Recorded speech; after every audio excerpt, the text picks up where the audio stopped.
നമസ്കാരം. ഞാൻ ഇന്ന് ഈ വീഡിയോയിൽ വന്നത് നമ്മുടെ നാട്ടിലെ ഏറ്റവും കൂടുതൽ ചതിക്കപ്പെടുന്ന ഒരു പ്ലാറ്റ്ഫോമിൽ ഇരുന്നു കൊണ്ടാണ് ഞാൻ സംസാരിക്കുന്നത്. ജനങ്ങൾ ഏറ്റവും കൂടുതൽ സൈബർ ഫ്രോഡുകൾ, ചതിക്കുഴികൾ, സ്ത്രീകൾ, കുട്ടികൾ, ആബാലവൃത്തം ജനങ്ങൾ ചതിക്കപ്പെടുന്ന ഒരു പ്ലാറ്റ്ഫോമാണ് FB എന്ന് പറയുന്നത്. ഇത് സൂക്ഷിച്ച് കൈകാര്യം ചെയ്തില്ലെന്നുണ്ടെങ്കിൽ വളരെ വിപത്താണ്. ഈ സമീപകാലത്ത് ഒരു അഡ്വക്കേറ്റിന് പറ്റിയ ഒരു കേസിനെ സംബന്ധിച്ചാണ് ഞാൻ പറയുന്നത്. ഗൾഫിൽ വിദേശ രാജ്യത്ത് നിന്ന് ഫേസ്ബുക്കിൽ കൂടെ ഒരു ചാറ്റ് വന്നു, ഫ്രണ്ട് റിക്വസ്റ്റ് വന്നു. ആ ഫ്രണ്ട് റിക്വസ്റ്റ് വന്നത് നിങ്ങളും അറിഞ്ഞിരിക്കണം. അതിനകത്ത് ആ ഫേസ്ബുക്കിൻ്റെ പേര് എന്ന് പറയുന്നത് ജെന്നിഫർ ആൻഡർസൺ എന്ന് പറയുന്ന പേരാണ്, വിദേശിയാണ്. അവർ ആ അഡ്വക്കേറ്റിനോട് പറഞ്ഞത് അവരുടെ ഭർത്താവ് കേരളത്തിൽ വന്നു ഒരു റിസോർട്ട് മേടിച്ചു. അപ്പോൾ കൂടുതൽ വിവരങ്ങളൊന്നും വെളിപ്പെടുത്തുന്നില്ല, ബാക്കിയെല്ലാം നേരിട്ട് പറയാം. അപ്പോൾ വാങ്ങിച്ചു. അതിനുശേഷം അദ്ദേഹം ഇവിടെ നാട്ടിൽ വന്നു. അതിനുശേഷം തിരിച്ച് ലണ്ടനിലേക്ക് തിരിച്ചു വന്നു. അവിടെ വന്നതിന് ശേഷം അദ്ദേഹം 3-ാം ദിവസം രക്തം ഛർദ്ദിച്ച് മരണപ്പെട്ടു പോയി. അതുകൊണ്ട് ഇവിടെ വാങ്ങിയ റിസോർട്ട് എന്ന് പറയുന്നത് അതിൻ്റെ ഒരു ജോർജ് എന്ന് പറയുന്ന ഒരാളിനെയാണ് നോക്കാൻ വേണ്ടി ഏൽപ്പിച്ചിരിക്കുന്നു എന്നൊക്കെയാണ് പറഞ്ഞത്. അപ്പോൾ അവർക്ക് ഭയങ്കര രീതിയിൽ ഭയവിഹുലമായിട്ടാണ് അവർ ഈ അഡ്വക്കേറ്റിനോട് സംസാരിക്കുകയും അവർ നാട്ടിൽ വന്ന് നമുക്ക് കേസ് ഫയൽ ചെയ്യാൻ പറ്റുമെന്ന് ചോദിച്ചു. റെക്കോർഡ് ചോദിച്ചപ്പോൾ റെക്കോർഡെല്ലാം അയച്ചു തരാം, ഞാൻ വന്നിട്ട് തരാം, എനിക്ക് അവിടെ ഉള്ള ഒരു മനുഷ്യനെ എനിക്ക് വിശ്വാസമില്ല, വേറൊരു അഡ്വക്കേറ്റ് എന്നെ ചതിക്കപ്പെട്ടു, മറ്റൊരാളിൻ്റെ പൈസയും വാങ്ങിച്ചുകൊണ്ട് ചതിക്കപ്പെട്ടു എന്നൊക്കെയാണ് ഇവർ പറഞ്ഞത്. അപ്പോൾ പറഞ്ഞു അതിനകത്ത് നിങ്ങൾ വിഷമിക്കേണ്ട, ധൈര്യമായിട്ട് നിങ്ങൾക്ക് വരാമെന്ന് പറഞ്ഞു. അങ്ങനെ ഒരു ഡേറ്റ് ഫിക്സ് ചെയ്തു. ആ ഡേറ്റിൽ അവർ രാത്രി, അതായത് അവരൊരു കുട്ടിയുണ്ട്, ഒരു മകളുണ്ട്, ആ മകളും ഇവരുമായിട്ട് ലണ്ടനിൽ നിന്ന് അവിടെ നിന്ന് തിരിക്കുകയാണ്. അപ്പം രാത്രി അവിടെ നിന്ന് തിരിക്കുന്ന സമയത്ത് അവർ ഫ്ലൈറ്റിൽ കയറുന്നു. ഫ്ലൈറ്റിലിരിക്കുന്നതിൻ്റെ AI ഉപയോഗിച്ചുകൊണ്ട് അവരുടെ വിഷ്വൽ ഈ അഡ്വക്കേറ്റിന് കാണിച്ചു കൊടുക്കുന്നു. ഞാൻ ഇന്നത്തെ രാത്രി 11 മണിക്ക് വിളിക്കും, അപ്പോഴേക്കും കാണാം, ഞാൻ ഫ്ലൈറ്റിൽ കയറിയതിന് ശേഷം വിളിക്കാം. അപ്പോൾ ഫ്ലൈറ്റിൽ കയറുന്നതിന് മുമ്പ് അവരുടെ ലഗേജിൻ്റെ photo, visa stamp, ticket stamp ചെയ്യുന്നതിൻ്റെ ഫോട്ടോ എല്ലാം അതിനകത്ത് അപ്പോഴപ്പോഴും ഇങ്ങനെ അയച്ചുകൊണ്ടിരിക്കുകയാണ്. ഞാൻ കയറി, ഞാൻ വന്നു എന്നുള്ള രീതിയിലെല്ലാം പറഞ്ഞുകൊണ്ട് അയച്ചുകൊണ്ടിരിക്കുകയാണ്. അപ്പോൾ ഈ അഡ്വക്കേറ്റ് അത് വിശ്വസിക്കുകയും ചെയ്തു. അപ്പം അവർ സംസാരിച്ചു. ഫ്ലൈറ്റിൽ കയറിയതിന് ശേഷം വിളിക്കാമെന്ന് പറഞ്ഞു. ഫ്ലൈറ്റിൽ കയറിയതിന് ശേഷം അവർ ഫ്ലൈറ്റിൽ കുട്ടിയുമായിട്ടിരിക്കുന്നതും തൊട്ടടുത്തിരിക്കുന്ന ആൾക്കാരുടെയൊക്കെ പിക്ചറുകൾ കാണിക്കുന്നു. അത് കഴിഞ്ഞ ശേഷം അവർ തൊട്ടടുത്ത പുറത്തോട്ട് ഇത് കാണിച്ചുകൊണ്ട് യുണൈറ്റഡ് കിങ്ഡം എന്ന് എഴുതിയ ഏതോ 2-3 ഫ്ലൈറ്റുകളുടെ ഇത് കാണിക്കുന്നു. ഇതെല്ലാം കാണിച്ചുകൊണ്ടാണ് അവർ ബോധ്യപ്പെടുത്തിയിട്ടാണ് അവരൊന്ന് തിരിച്ചു എന്ന് പറയുന്നത്. രാവിലെ ഞാൻ ഇൻ്റർനാഷണൽ എയർപോർട്ട്, ഇന്ദിരാഗാന്ധി ഇൻ്റർനാഷണൽ എയർപോർട്ടിലേക്ക് ഇറങ്ങും, ഡൽഹിയിൽ ഇറങ്ങും എന്ന് പറഞ്ഞു. ഈ അഡ്വക്കേറ്റ് തിരുവനന്തപുരത്ത് പോയി അവിടെ നിന്ന് നേരെ കണക്ഷൻ ഫ്ലൈറ്റിലേക്ക് വരും എന്ന് പറഞ്ഞു. അപ്പോൾ ഇവർ ചോദിച്ചു ടിക്കറ്റ് കാണിക്കേണ്ടത്. ടിക്കറ്റ് 2 സെക്കൻഡിനകത്ത് ടിക്കറ്റ് കാണിക്കുന്നത് ഇന്ദിരാഗാന്ധി ഇൻ്റർനാഷണൽ എയർപോർട്ടിലേക്ക് ന്യൂഡൽഹി എന്ന് പറഞ്ഞ് കാണിക്കുന്നു. ടിക്കറ്റിൻ്റെ പിക്ചർ അയച്ചു കൊടുക്കുന്നുണ്ട്. അവിടെ നിന്ന് ഇൻഡിഗോ വിമാനത്തിലേക്ക് 9:45 ട്രിവാൻഡ്രം എയർപോർട്ടിലേക്ക് ഇറങ്ങുന്ന അവിടെ നിന്ന് ഇൻഡിഗോ വിമാനത്തിൻ്റെ ടിക്കറ്റും കാണിക്കുന്നു. ഇതിനപ്പുറം വേറെ എന്ത് തെളിവിരിക്കുന്നു? വേറെ ഒന്നുമില്ല. അപ്പോൾ അവർ ശരി, ഈ അഡ്വക്കേറ്റ് പറഞ്ഞ് ഞാൻ എയർപോർട്ടിൽ ഉണ്ടാവുമെന്ന് പറഞ്ഞ് ഈ അഡ്വക്കേറ്റ് എയർപോർട്ടിൽ ചെന്ന് സ്റ്റേ ചെയ്യാനുള്ള സ്ഥലമൊക്കെ അവർ ഒരുക്കി കൊടുത്തു. ഒരു ഹോട്ടലിലൊക്കെ റെഡിയാക്കി കൊടുത്തു. കുട്ടിയുണ്ട്, അമ്മയും ഉണ്ട്. ഒരു പകുതി എത്തിയപ്പോൾ, അതായത് അദ്ദേഹം എയർപോർട്ടിൽ എത്തുന്നതിന് മുമ്പ് ഒരു ഫോൺ കോൾ വരുന്നുണ്ട്. ഈ സ്ത്രീ ഇൻ്റർനാഷണൽ എയർപോർട്ടിൽ ടാക്സ് അടച്ചിട്ടില്ല എന്ന കാരണം കൊണ്ട് അവർക്ക് ടാക്സ് അടയ്ക്കണം. അവരുടെ അമേരിക്കൻ എക്സ്പ്രസ് ക്രെഡിറ്റ് കാർഡ് ബ്ലോക്കാണ്, അതുകൊണ്ട് ഇവിടെ ഉപയോഗിക്കാൻ പറ്റുന്നില്ല, നിങ്ങൾ പൈസ കൊടുക്കണമെന്ന് പറഞ്ഞൊരു ഇംഗ്ലീഷിലൊരു കോൾ വന്നു. അപ്പോൾ ഈ അഡ്വക്കേറ്റ് സംസാരിച്ച് പറയും എത്രയെന്ന് വെച്ചാൽ 55,500 രൂപയാണ് എയർപോർട്ട് ടാക്സ് എന്ന് പറഞ്ഞാൽ. 55,500 രൂപ അയച്ചു. അത് കഴിഞ്ഞ ശേഷം വീണ്ടും കുറേ സമയം കഴിഞ്ഞപ്പോൾ, ഒരു 15 മിനിറ്റ് കഴിഞ്ഞപ്പോൾ അടുത്തത് വരുന്നുണ്ട്, 25,000 രൂപയുടെ ഒരെണ്ണം വരുന്നുണ്ട്. അത് കഴിഞ്ഞതിന് ശേഷം വീണ്ടും ഒരു മണിക്കൂർ കഴിഞ്ഞപ്പം വീണ്ടും വരുന്നു 1.25 ലക്ഷം രൂപയുടെ ഒരു ഡിമാൻഡ്. ഇങ്ങനെ അവർ കുറേശ്ശെയായിട്ട് അവരൊരു 2,90,000 എത്ര ഒരു സംഖ്യ പറയുന്നുണ്ട്. അത് അവരുടെ കയ്യിൽ ഈ അഡ്വക്കേറ്റ് അയച്ചു കൊടുത്തു. അയച്ചു കൊടുത്തിട്ട് ആളിനെ കാണാനില്ല, പിന്നെ വേറെ ഒരു വിവരങ്ങളും കാണാനില്ല. ആ, ഈ ഫോൺ നമ്പർ അതിലേക്ക് വിളിച്ചാൽ എടുക്കുകയൊന്നുമില്ല. ആ വന്ന നമ്പറിലേക്ക് എയർപോർട്ടിനകത്ത്. അപ്പോൾ ഈ ലാസ്റ്റിൽ പേയ്മെൻറ്റ് ചെയ്യാൻ സമയമായപ്പോൾ അവർ പെട്ടെന്ന് പറഞ്ഞു ഇത് ഫ്രോഡാണ് എന്ന് ഈ അഡ്വക്കേറ്റ് പറഞ്ഞു. ഇത് ഫ്രോഡാണ്, ചീറ്റിംഗ് ആണെന്ന് പറഞ്ഞപ്പം പറഞ്ഞു വെയിറ്റ് എന്ന് പറഞ്ഞിട്ട് ഉടൻ തന്നെ എയർപോർട്ടിനകത്തെ വിഷ്വൽ കാണിക്കുകയാണ് ചെയ്യുന്നത്. ഈ സ്ത്രീ നിൽക്കുന്നതും അവരുടെ എയർപോർട്ടിനകത്ത് അവർ നിൽക്കുന്നതും, ഇന്ദിരാഗാന്ധി എയർപോർട്ടിനകത്ത് നിൽക്കുന്നതും, ഫ്ലൈറ്റിൽ വന്ന് പോകുന്നതിൻ്റെ വിഷ്വൽസ് അവർ പിന്നെ അനൗൺസ്മെൻറ്റ് ചെയ്യുന്നത് എല്ലാം കാണിക്കുകയാണ് ചെയ്യുന്നത്. AI-യിലൂടെയാണ് അത് കാണിക്കുന്നു എന്ന് ആണ് അത് ഇതിനകത്ത് മനസ്സിലാക്കുന്നത്. അപ്പോൾ ഇതെല്ലാം കഴിഞ്ഞ് അവർ പിന്നെ ഇൻഡിഗോ ഫ്ലൈറ്റിൽ വൈകുന്നേരത്ത് 9 മണിക്ക് തിരുവനന്തപുരത്തുള്ള ഫ്ലൈറ്റിൽ അറേഞ്ച് ചെയ്ത് കൊടുക്കും എന്ന് പറഞ്ഞു. അവർ അപ്പോഴത്തന്നെ ഈ അഡ്വക്കേറ്റ് പിന്നെ പോലീസിനെ അറിയിച്ചപ്പോൾ അവർ പറയും ഫ്രോഡാണ്. 1930 എന്ന് പറയുന്ന നമ്പർ 1930 എന്ന് പറയുന്ന നമ്പറിലേക്ക് വിളിക്കാൻ പറഞ്ഞു. വിളിച്ചു. അതിനിടയ്ക്ക് ഈ അഡ്വക്കേറ്റ് അയച്ചു കൊടുത്ത പൈസകളുടെ മൊത്തം ഡീറ്റെയിൽസ് കൊടുത്തു. ആ സമയത്ത് 2 മിനിറ്റ് കണ്ട് പിന്നെ ആ പൈസയൊക്കെ കംപ്ലീറ്റ് അവർ പിന്നെ യൂട്ടിലൈസ് ചെയ്ത് കഴിഞ്ഞു, എടുത്തു കഴിഞ്ഞു. വേറെ എന്തെങ്കിലും അവർ പൈസ പറഞ്ഞു, ആ അക്കൗണ്ട് ബ്ലോക്ക് ചെയ്തു, എല്ലാം ചെയ്തു. അപ്പോൾ ഈ അവസരത്തിൽ അദ്ദേഹം എന്നെ ആ സ്ത്രീ കണ്ടിട്ടുമില്ല, അത് സ്ത്രീയും അല്ല, സംസാരിക്കുന്നത് AI-യിലൂടെ സംസാരിച്ചെല്ലാം പുരുഷനാണ്. തട്ടിപ്പിൻ്റെ ഏറ്റവും വലിയ സംഭവമാണ് ഈ ഫേസ്ബുക്കിൽ കൂടെ നടന്നത്.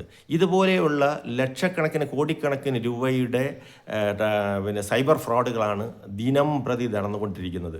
പോലീസിനോ വേറെ ഒരു മനുഷ്യർക്കോ എത്തപ്പെടാൻ പറ്റാത്ത തരത്തിലുള്ള സൈബർ ഫ്രോഡുകളാണ് നടന്നുകൊണ്ടിരിക്കുന്നത്. കൊച്ചുകുട്ടികളിൽ നിന്ന് അല്ലെങ്കിൽ ബാങ്കിൽ നിന്ന്. ഇപ്പോൾ ഇന്നലെ ഒരെണ്ണം വന്നിരിക്കുന്നത് ഒരു ക്രെഡിറ്റ് കാർഡിനെ സംബന്ധിച്ചുള്ളതാണ്. ക്രെഡിറ്റ് കാർഡിനെ സംബന്ധിച്ചുള്ളത് ഇത് ഞാൻ പറയുന്നത് പൊതുസമൂഹത്തിന് നിങ്ങൾ അറിഞ്ഞിരിക്കാൻ വേണ്ടി പറയുന്ന കാര്യങ്ങളാണ്. ക്രെഡിറ്റ് കാർഡിനെ സംബന്ധിച്ച് ഫോട്ടോ ഈ ഫേസ്ബുക്കിലൂടെ ഇതിനകത്ത് സ്ക്രീൻഷോട്ട് വന്നപ്പോൾ അതിനകത്ത് കയറി പിന്നെ ഞാൻ തന്നെയാണ് അതിൽ ചെയ്തത്. അതിനകത്ത് ഇൻട്രസ്റ്റ് കൊടുത്തു. അതിനകത്ത് ICICI ബാങ്കിൻ്റെത്, HDFC ബാങ്കിൻ്റെ, SBTയുടെ എല്ലാ SBIയുടെ എല്ലാം ഉണ്ട്. അപ്പം ഞാൻ അതിനകത്ത് ഈ ICICI ബാങ്കിൻ്റെലേക്ക് ഞാൻ ഇതിനകത്ത് ഇൻട്രസ്റ്റ് കൊടുത്തപ്പോൾ അവിടെ നിന്ന് നേരെ എനിക്ക് പിറ്റേ ദിവസം രാവിലെ കോൾ വരുന്നുണ്ട്. കോൾ വന്നിട്ട് പറഞ്ഞു, പിന്നെ പേര് ചോദിച്ചു, ഞാൻ പേര് പറഞ്ഞു, പിന്നെ നമ്പർ പറഞ്ഞു, പിന്നെ പാൻ കാർഡ് നമ്പർ വേണമെന്ന് പറഞ്ഞ് പാൻ കാർഡ് നമ്പർ കൊടുത്തു. പിന്നെ രണ്ടാമതെന്ന് പറയുന്നത് ആധാർ നമ്പറും കൊടുത്തു. എന്നിട്ട് പറഞ്ഞത്, അപ്പോൾ ഇപ്പോൾ സമീപകാലത്ത് ഒരുപാട് ഫ്രോഡുകൾ വരുന്നത് കൊണ്ട് OTP ചോദിക്കുന്നില്ല, രജിസ്ട്രേഷൻ നമ്പർ എന്ന് പറഞ്ഞ് ഒരെണ്ണം വരുന്നുണ്ട്.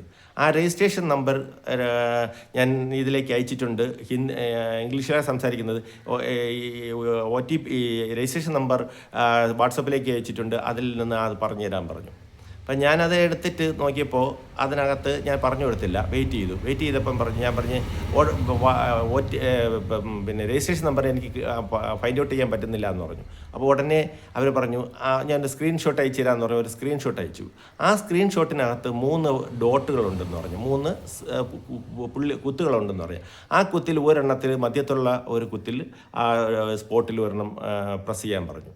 അപ്പോൾ ഞാൻ പ്രസ് ചെയ്തപ്പോൾ അതിനകത്ത് ഷെയർ എന്നാണ് കാണിക്കുന്നത്, ഷെയർ എന്ന് കാണിക്കുന്നുണ്ട്. പിന്നെ അതിനകത്ത് വേറെ എന്തൊക്കെ 2-3 ഇത് കാണിക്കുന്നുണ്ട്. ഞാൻ ആ ഷെയർ എന്ന് പറയുന്നതിൽ കുത്തിക്കഴിഞ്ഞാൽ ആ സമയത്ത് എൻ്റെ ഈ ഫോണിൽ കിടക്കുന്ന മുഴുവനും ഡാറ്റാബേസ് അവരിലേക്ക് കിട്ടുകയും ചെയ്യും. എൻ്റെ ബാങ്കിൽ കിടക്കുന്ന അക്കൗണ്ടിന് സുഖമായിട്ട് അവർക്ക് എടുത്തുകൊണ്ട് പോവുകയും ചെയ്യാൻ കഴിയും. ഞാൻ അപ്പോഴത്തന്നെ അവിടെ നിർത്തിയിട്ട് ഞാൻ അതിനകത്ത് 1-2 ഭാഷകൾക്ക് സംസാരിച്ച് ഞാൻ ഫോൺ കട്ട് ചെയ്തു. ഞാൻ പറഞ്ഞു വരുന്നത്, ഇത്തരത്തിലുള്ള OTP ചോദിക്കുകയോ ബാങ്കിൽ നിന്നാണെന്ന് പറയുകയോ അതല്ലെന്നുണ്ടെങ്കിൽ ഇതേപോലെ വന്ന് ആരെങ്കിലും പരിചയപ്പെട്ടതിന് ശേഷം നിങ്ങളുടെ ക്രെഡിറ്റ് കാർഡ് എന്ന് പറഞ്ഞു ഒരു കാരണവശാൽ ബാങ്കുകാർ ക്രെഡിറ്റ് കാർഡ് വാട്സപ്പിലൂടെ ഫേസ്ബുക്കിലൂടെ പരിചയപ്പെട്ട് തരില്ല. നിങ്ങളുടെ ബാങ്ക് മാത്രമേ നിങ്ങൾക്ക് തരുള്ളൂ.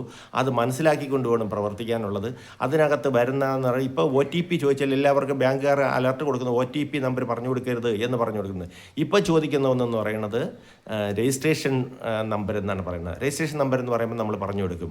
OTP എന്ന് പറഞ്ഞാൽ നമ്മൾ പെട്ടെന്ന് ഓർമ്മ വരുന്നത്. രജിസ്ട്രേഷൻ നമ്പർ എന്ന് പറഞ്ഞു കഴിഞ്ഞാൽ ഉടൻ തന്നെ അതിനകത്ത് നമ്മൾ പറഞ്ഞു കൊടുക്കും. അവർ ആ ഡാറ്റ നമ്മളെ അക്കൗണ്ടിൽ നമ്മുടെ ഫോണിൽ കിടക്കുന്ന മുഴുവൻ ഡാറ്റാ ബേസ് അവർ ചോർത്തിയെടുത്തതിന് ശേഷം എപ്പോൾ വേണോ നമ്മുടെ അക്കൗണ്ടിലേക്ക് പൈസ വരുന്നോ, ഭാവിയിൽ പുതിയൊരു അക്കൗണ്ട് തുടങ്ങുന്നോ, ഈ നമ്പറിൽ അക്കൗണ്ട് തുടങ്ങുന്നോ അതും അവരെടുക്കാൻ കഴിയും. അത് സൈബർ സെല്ലിൽ ചോദിച്ചപ്പോഴാണ് അത് പറയുന്നത്. ഭാവിയിൽ എപ്പോഴെങ്കിലും ഈ നമ്പറുമായിട്ട് ലിങ്ക് ചെയ്തുകൊണ്ട്, ഫോൺ നമ്പറുമായിട്ട് ലിങ്ക് ചെയ്തുകൊണ്ട് പിന്നെ പുതിയ അക്കൗണ്ട് തുടങ്ങിയാലും അതിൽ നിന്ന് അവർ പൈസ എടുത്തുകൊണ്ടിരിക്കും. നമ്മളറിയില്ല. അതിനകത്ത് രജിസ്ട്രേഷൻ അതിൽ അവരേക്ക് പോകും, ഡാറ്റാബേസ് മൊത്തം അവർ ചോർത്തിയെടുക്കുകയാണ് ചെയ്യുന്നത്. ഞാൻ പറഞ്ഞു വരുന്നത്, ഈ ഫേസ്ബുക്ക് എന്ന് പറയുന്നത് ഒരു കറിക്കത്തി പോലെയാണ്. ഒരു കറിക്കത്തി കൊണ്ട് ഒരു ആപ്പിളും കട്ട് ചെയ്യാം, ഒരാളിനെ കൊല്ലുകയും ചെയ്യാം. ഇപ്പോൾ ഈ വന്നുകൊണ്ടിരിക്കുന്ന ഇത്തരത്തിലുള്ള മെസ്സേജുകളും ഇത്തരത്തിലുള്ള സൈബർ ഫ്രോഡുകളും പോലീസിന് പോലും എത്തപ്പെടാൻ പറ്റാത്ത തരത്തിലുള്ള ഫ്രോഡുകളാണ് നടന്നുകൊണ്ടിരിക്കുന്നത്. ഈ അക്കൗണ്ട് എന്ന് പറയുന്നത്, ഇപ്പോൾ നമ്മൾ ഒരു അക്കൗണ്ടിലേക്ക് പൈസ അയച്ചാൽ തന്നെ ആ അക്കൗണ്ടിൽ നിന്ന് ആ സെക്കൻഡിനകത്ത് അടുത്ത ആൾ പൈസ മാറ്റിക്കൊണ്ടിരിക്കുകയാണ്. ആൾ പൈസ മാറ്റിക്കൊണ്ടിരിക്കും, അതിനുശേഷം വീണ്ടും ആ ആളിനെ നമ്മൾ കണ്ടെത്തുക എന്ന് പറയുന്നത് ഏതെങ്കിലും വടക്കേന്ത്യയിലുള്ള ഏതെങ്കിലും ഒരു ലേമാൻ, സാധാരണക്കാരനായ കൂലിവേലക്കാരൻ്റെ പേരിലുള്ള അക്കൗണ്ടായിരിക്കും. ഇപ്പോൾ നമ്മൾ കേരളത്തിലേക്ക് വന്നു കഴിഞ്ഞാൽ പിന്നെ അക്കൗണ്ട് സുതാര്യമായിരിക്കും എന്ന് നമ്മൾ പറയുന്നുണ്ട്. ഇവിടെയും ഇതുപോലെ അക്കൗണ്ടുകൾ കൊടുക്കുന്നുണ്ട്. ഫെഡറൽ ബാങ്ക് ഒരു മാസം 150ഓളം അക്കൗണ്ടുകളാണ് ഇഷ്യൂ ചെയ്യാൻ വേണ്ടി അവർക്ക് ഡയറക്ഷൻ കൊടുത്തിരിക്കുന്നത്. അപ്പോൾ അവർ ആരെങ്കിലും പിടിച്ചാണ് അക്കൗണ്ട് ചെയ്യുന്നത്, അക്കൗണ്ട് ഓപ്പൺ ചെയ്യിപ്പിക്കുന്നത്. അതിനകത്ത് പലതരത്തിലുള്ള ഫ്രോഡുകളും നടന്നുകൊണ്ടിരിക്കുകയാണ് ചെയ്യുന്നത്. അക്കൗണ്ടുകൾ ആരെങ്കിലും കിട്ടുക, സ്കൂൾ കുട്ടികളെ ചെന്ന് അവർ ക്യാൻവാസ് ചെയ്ത് പിടിച്ച് അക്കൗണ്ട് ഓപ്പൺ ചെയ്ത് അതിനകത്ത് 1000-2000 അടപ്പിച്ചതിന് ശേഷം ഒരു 6 മാസം കഴിയുമ്പോൾ ആ പൈസയും ബാങ്കുകാർ എടുക്കുന്ന ഒരു അവസ്ഥയിലേക്ക് പോയിക്കൊണ്ടിരിക്കുകയാണ് ചെയ്യുന്നത്. അപ്പം ഇവിടെ മാത്രമല്ല, ഇന്ത്യ ഒട്ടുക്ക് ഫേക്ക് അക്കൗണ്ടുകൾ തുടങ്ങി അതിൽ നിന്ന് നമ്മുടെ പൈസകൾ മൊത്തവും അടിച്ചുകൊണ്ട് പോകുന്ന ഒരു സാഹചര്യമാണ് ഇപ്പോൾ സംജാതമായിക്കൊണ്ടിരിക്കുന്നത്. ഒരു കാരണവശാൽ നിങ്ങൾ ഫേസ്ബുക്കിൽ കൂടെ വരുന്ന കോളുകളോ അല്ലെങ്കിൽ ഫേസ്ബുക്കിൽ കൂടെ വരുന്ന പരസ്യങ്ങളോ കണ്ടുകൊണ്ട്, ഇപ്പോൾ തന്നെ ഫേസ്ബുക്കിൽ കൂടെ ഏത് സാധനവും വിറ്റഴിക്കാൻ പറ്റിയ ഒരു കമ്പോളമാണ് ഫേസ്ബുക്കായിട്ട് മാറിയിരിക്കുന്നത്. കാരണം എന്തെങ്കിലും ഫ്രോഡ് കേസുകൾ, മരുന്നുകൾ, എല്ലാ സാധനങ്ങളും ഇപ്പോൾ വിറ്റഴിക്കുന്നത് ഇതിലൂടെയാണ്. ഇവർക്ക് പരസ്യം കൊടുക്കാം, ഫേസ്ബുക്കിൽ കൂടെ ഇപ്പോൾ പരസ്യം കൊടുത്ത് ഇന്ന പ്രോഡക്റ്റ് നല്ലൊരു പ്രോഡക്റ്റാണ് എന്ന് പറഞ്ഞുകൊണ്ട് പരസ്യം കൊടുത്തിട്ട് ഇത് മെഡിക്കൽ സ്റ്റോർ വഴി വിൽപ്പന നടത്താം. അവർ ചെയ്യില്ല. കാരണം ടാക്സ് വെട്ടിക്കുക, ഇന്ത്യ ഗവൺമെൻറ്റിൻ്റെ ടാക്സ് വെട്ടിക്കുക, GST വെട്ടിക്കുക, ഇതെല്ലാം വെട്ടിക്കുക. മറ്റൊന്നെന്ന് പറയുന്നത്, ഈ പ്രോഡക്റ്റ് നമുക്ക് ഓൺലൈനിൽ കൂടെ തന്നു കഴിഞ്ഞാൽ പിന്നെ എവിടെയാണെന്ന് പോലും അവർക്കറിയില്ല. ആ നമ്പർ അപ്പോൾ തന്നെ മാറ്റും. പല തരത്തിലുള്ള ഫ്രോഡുകളാണ് ഈ പ്ലാറ്റ്ഫോമിൽ നടന്നുകൊണ്ടിരിക്കുന്നത്. നമ്മൾ വളരെയധികം ശ്രദ്ധിച്ചില്ല എന്ന് പറയുന്നു എങ്കിൽ നമ്മൾക്ക് വളരെയധികം വിപത്തുകളുണ്ടാകും. ഈ ചില ലിറ്ററേറ്റായ ആൾക്കാർക്ക്, വിദ്യാഭ്യാസം ഇല്ലാത്ത ആൾക്കാർക്ക്, അവർക്ക് ഇതൊക്കെ എടുത്തു കഴിഞ്ഞാൽ അവർക്ക് ഫോണിലൂടെ വിളിച്ചു കഴിഞ്ഞാൽ അവർക്ക് പറഞ്ഞു കൊടുക്കുക, OTP എന്ന് പറയുന്നത് പറഞ്ഞു കൊടുക്കുന്ന, അതിപ്പോൾ OTP പറഞ്ഞു കൊടുക്കാതിരുന്നാൽ തന്നെ അവർ രജിസ്ട്രേഷൻ നമ്പർ എന്നുള്ള രീതിയിലാണ് വരുന്നത്. ഇത്തരം സാഹചര്യത്തിൽ യാതൊരുവിധ ഫേസ്ബുക്കിൽ കൂടെ വരുന്ന ലേഡീസിൻ്റെ ആയിട്ട് ജെൻസിൻ്റെ ആയിക്കോട്ടെ ഈ പരിചയപ്പെടലുകളും അത് കഴിഞ്ഞിട്ട് നമ്പർ ചോദിച്ചാൽ നമ്പർ കൊടുക്കാതിരിക്കുക, നമ്മളുടെ ഈ പിന്നെ മെസ്സഞ്ചറിൽ കൂടെ വരുന്നത്, മെസ്സേജിൽ കൂടെ വരുന്നത്, ഇതെല്ലാം മാറ്റി വയ്ക്കുക. ഇതിനകത്ത് ചെന്ന് പെട്ടുപോയി കഴിഞ്ഞാൽ പിന്നെ അതിൽ നിന്ന് ഊരിക്കൊണ്ട് വരാൻ പറ്റില്ല. ഒരുപാട് നമ്മുടെ ഡാറ്റാബേസുകളെല്ലാം നമ്മുടെ ഫോണിൽ കിടക്കുന്ന എല്ലാം അവർ ചോർത്തിയെടുത്ത് ഭാവിയിൽ വളരെയധികം ബുദ്ധിമുട്ട് നമുക്കുണ്ടാക്കും. അതുകൊണ്ട് എല്ലാവരും ജാഗ്രതയായിരിക്കുക. ഇതിനകത്ത് ഫേസ്ബുക്ക് ഉപയോഗിക്കുന്ന രീതി എന്ന് പറയുന്നത് ഞാൻ നേരത്തെ പറഞ്ഞ പോലെ ഒരു കറിക്കത്തി പോലെയാണ്. അത് ഒരാളിനെ കൊല്ലുകയും ചെയ്യാം, ഒരു ആപ്പിൾ കട്ട് ചെയ്ത് നമുക്ക് കഴിക്കുകയും ചെയ്യാം. ഇതാണ് അവസ്ഥ എന്ന് പറയുന്നത്. എല്ലാവർക്കും പുനർവിചിന്തനം ഉണ്ടാകട്ടെ, നന്മ ഉണ്ടാകട്ടെ പ്രാർത്ഥിച്ചുകൊണ്ട് നിർത്തുന്നു. ജയ് ഭാരത്.